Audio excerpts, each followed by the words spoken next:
how did you relate your love for running to your journey and then tying it into, your book?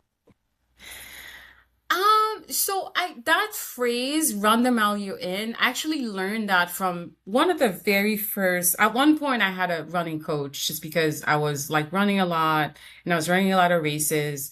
And one of the races that I had a coach for was for San Francisco. Like I had a marathon coming up, the San Francisco Marathon, and I had a coach. And so San Francisco is very, very hilly.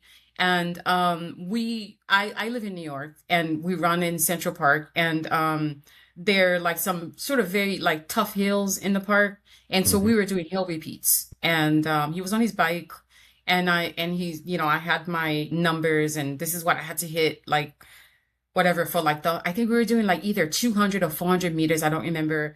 And every time I would crest the hill and I would like see the top of the hill and there was like so much more hill to go.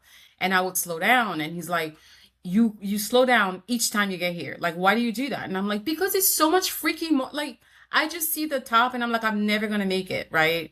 And he's like, you can't think that way. He's like, you have to run the mile you're in. Like, you have to like stay in the moment that you're in, like right now.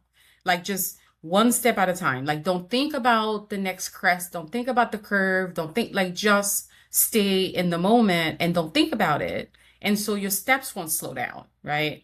And I remember thinking that, and it's true. And I've taken that with me to so many things in life. Like, to me, it wasn't about the hill. It's not about running. Like, to me, running represents, it's like the metaphor for presence. It's like being present in the situation that you're in at the moment.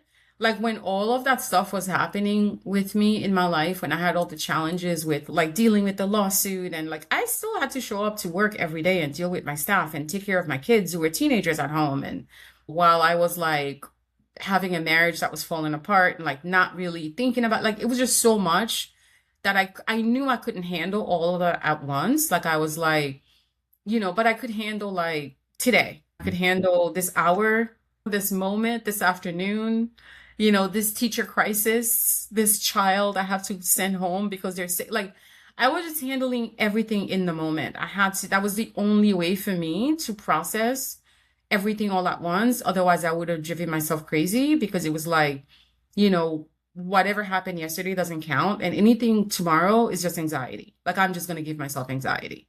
Right. So that's kind of how that framework for me became kind of like my mantra. And I've used it with literally everything in life. And it's really helped me. pushplaypods.com